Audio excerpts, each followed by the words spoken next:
Okay, so we're going to look at the factors that affect the rate of photosynthesis.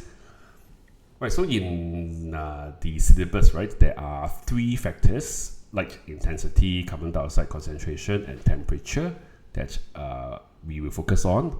And these three factors obviously will regulate or affect the rate of photosynthesis. There are other factors which I've included in section D, right, of this part of the notes, but we will focus on the three that the syllabus, the learning outcomes mentioned. Okay, right, so photosynthesis is a multi-step process, right? And so there are many steps. You have learned the process already. At any one time, right, one of the steps is going to be the slowest, right? That will determine how fast the entire process of photosynthesis can occur. Right, so it's like the weakest link in a sense, yeah. So that step, right, would be known as the rate determining step. I'm sure you have learned such concepts in chemistry, right? And at any one time, imagine you are a plant, at any one time you are subjected to all three factors that we mentioned, right? There's always a particular light intensity, right, from 0, total darkness, to super bright. There's always a particular carbon dioxide concentration, and there's always a particular temperature. So at any one time, right, all the different factors will be in play to affect the rate of photosynthesis. But at any one time, one of the factor is the most important in a sense, right? The one of the factor at any particular time would be nearest is minimum value. It will be the D factor that will limit the rate of photosynthesis. Right, so while we have multiple factors that affect the rate of photosynthesis, at any one time, one is the limiting factor. Right, so this is the concept of limiting factor. And you will need to know, right, that should be the next video. You will need to know, right, which is the limiting factor at any one time that is limiting the rate of photosynthesis. We'll give you graphs, give you data to analyze. You need to be able to identify, right, which one is the limiting factor. That one is in the next video again. Right, but for this video, we'll just focus on the light intensity, how it affects the rate of photosynthesis. Right, so at low light intensity, the limiting factor obviously is light intensity. The rate limiting step, right, or the rate determining step is the PGA reduction in Kelvin cycle. And when light intensity increases, and because light intensity is the limiting factor, right, when light intensity is low, then when light intensity increases, obviously the rate of photosynthesis increases as well. So a lot of your seniors, right, ask this question: why is the rate determining step the PGA reduction at low light intensity? Shouldn't it be the light dependent reaction that is the rate determining step?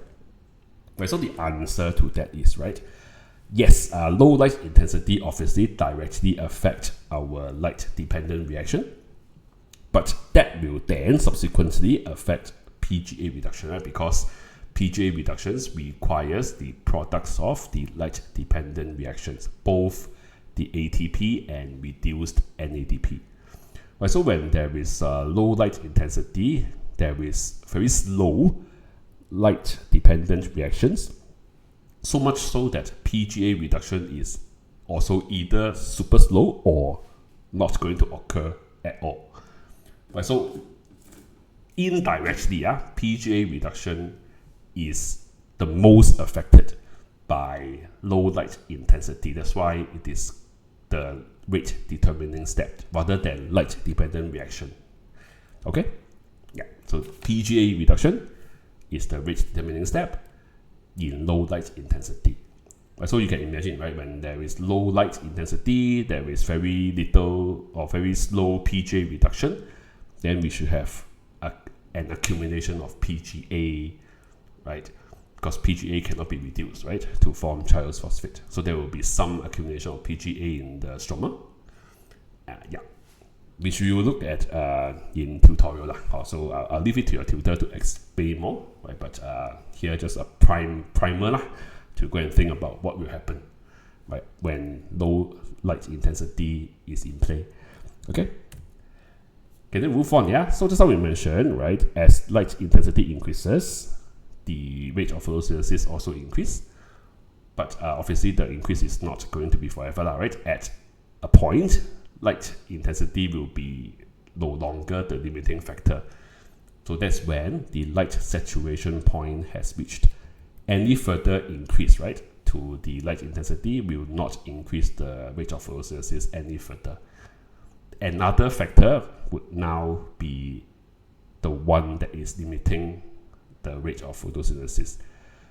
So imagine you have ample light, let's say Singapore, midday, sun super big, right? So a lot of light, but it doesn't mean rate of photosynthesis will be super high, right? If the temperature is not high enough, it's a bit low, or when carbon dioxide concentration is low, right? So when light intensity is high, when the light saturation point has been reached, another factor becomes the limiting factor, and light intensity no longer is the limiting factor.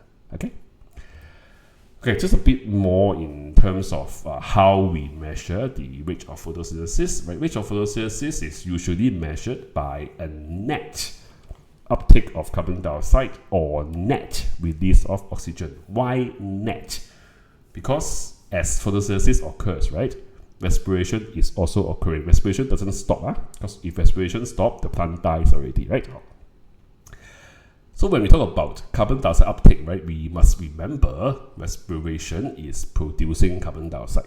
So some of the carbon dioxide produced by respiration, right, can be taken in by the leaf, by the cells in the leaf for photosynthesis, meaning the uptake from the atmosphere is actually lesser. Right, so when we say net carbon dioxide uptake, that's really you need to minus off the carbon dioxide that's produced from respiration.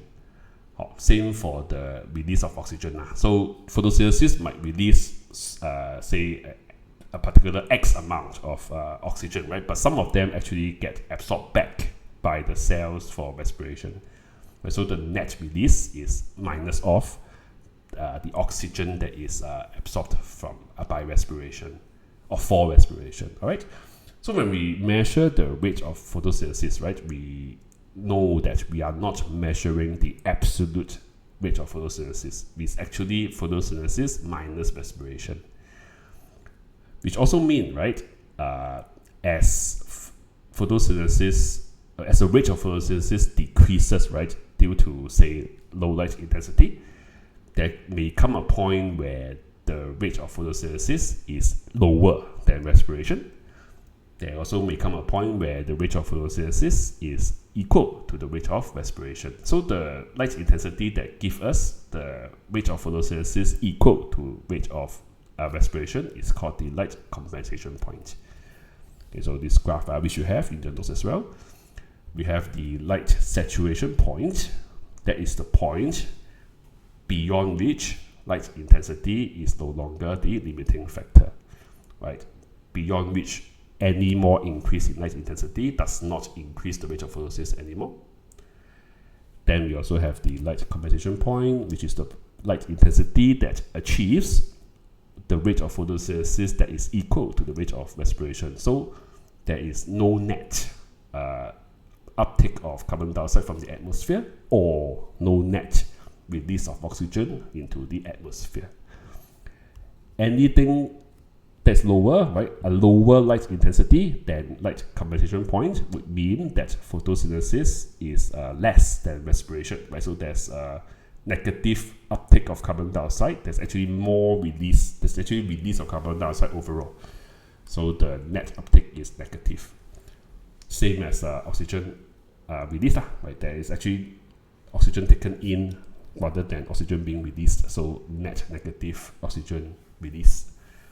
Low when the light intensity is lower than light compensation point, when the rate of photosynthesis is less than the rate of respiration. Okay, a bit more on the light saturation point, or rather high light intensity. Just how we mentioned, right? Light intensity that's higher than the light saturation point doesn't limit the rate of photosynthesis. and the rate of photosynthesis per 2, right? But however, right, at very high light intensity, the brightness actually damages the photosynthetic pigment, and that may cause a decrease in the rate of photosynthesis. So if that occurs, right, if rate of photosynthesis is decreased due to extremely high light intensity, then light intensity becomes limiting again, because light is now the super bright or super high light intensity is limiting rate of photosynthesis, right, because it's damaging the pigments. So light no longer limiting, right, is when the rate of photosynthesis per 2 if it drops, right, due to damage to pigments, then light intensity becomes limiting again. So just take note of that. If you see the decrease, then you can explain. If they ask you for limiting factor, then you can explain that light intensity becomes limiting again because of the damages to the photosynthetic pigments. Okay. Also a question here with a graph, right, showing you two graphs are shown, right? One for the sun-grown plants, one for the shade-grown plants. Okay, and they have a difference, right, in their light compensation points. So think about what's the significance, right, of this difference. Okay, so before you explain, state the difference first. So the light compensation point for the sun-grown plants is higher, right, than the shade-grown plants. That means the shade-grown plants are more adapted to low light intensities. Why do I say that, right?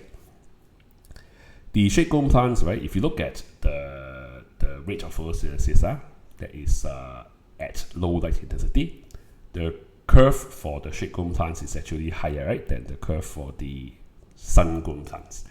So the shade-grown plants have higher rate of photosynthesis, right, at light intensities that's below roughly 200. And also, right, that means, so the fact that the shade-grown plants have a lower light compensation point, right, means a lower light intensity is needed to have the rate of photosynthesis equal to the rate of respiration. I'm assuming the rate of photosynthesis is quite equal between the sun-grown and shade-grown plants. Right, so in order to achieve an equal rate of photosynthesis, less light is needed for the shade-grown plants. So in other words, right, the shade-grown plants are more adapted to low light intensity, right? That low light intensity can achieve higher rate of photosynthesis in the shade-grown plants than the sun-grown plants. That means, right, for the shade-grown plants at low light intensity, they continue to have higher rate of photosynthesis than the sun-grown plants. And because of the lower light compensation point, a lower light intensity is needed for rate of photosynthesis to be higher than the rate of respiration. So there is net production of biomolecules at a lower light intensity for the shade-grown plants than the sun-grown plants. Okay, if you don't understand what I'm saying, like I'm not showing the graph here, so you need to follow my words and looking at the graph yourself. Okay, imagine now the light intensity is at say 100, so x-axis 100. All right, it is lower than the light compensation point for the sun-grown plants, meaning there is less photosynthesis than respiration for the sun-grown plants. So overall, there's no net production, right? Carbon dioxide is not, there's no extra carbon dioxide to make your glucose and whatever, right? There's no net production at say 100 light intensity for the sun-grown plants. Unlike the shade-grown plants, right? Same thing, 100 light intensity, it is higher than the light compensation point for the shade-grown plants. So there is more photosynthesis than respiration. So when there's more photosynthesis than respiration, there is net production of biomolecules for growth and all that. So you see, so that's why we say the shade grown plants are more adapted to low light intensity below 200 than the sun grown plants. So okay? Yeah. Okay, so again, follow the graph and follow my words. Also now you compare, look at the graph, listen to me, okay, hopefully you understand. Don't understand, of course, there's always a way for you to ask question, right? At the end of the SLS, to ask or ask your tutors. Alright. Second question, based on this graph, two other differences. So we have a difference in the light saturation point. The sun-grown plants have a higher light saturation point, which means, right, sun-grown plants are more adapted to high light intensity. That the rate of photosynthesis, the rate of photosynthesis can continue to increase until a much higher light intensity.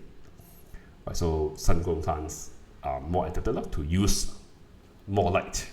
For shade-grown plants, right, they are not so adapted. They are not used to having more light, right? If I use more layman terms, they are not used to having more lights. So you give them more lights, they already cannot take it already. Layman terms, so they have a lower light saturation point. They can't make use of more light. Hopefully you understand with the layman terms. And because of that, right, because of the higher light saturation point, that also allows the sun-grown plants to achieve a higher maximum rate of photosynthesis, because they can make use of light more. They can make use of a higher light intensity better. Right, for the shade-grown plants, lower maximum rate of photosynthesis, because they simply can't make use of the extra light that's given. Okay, so that's first part, light intensity.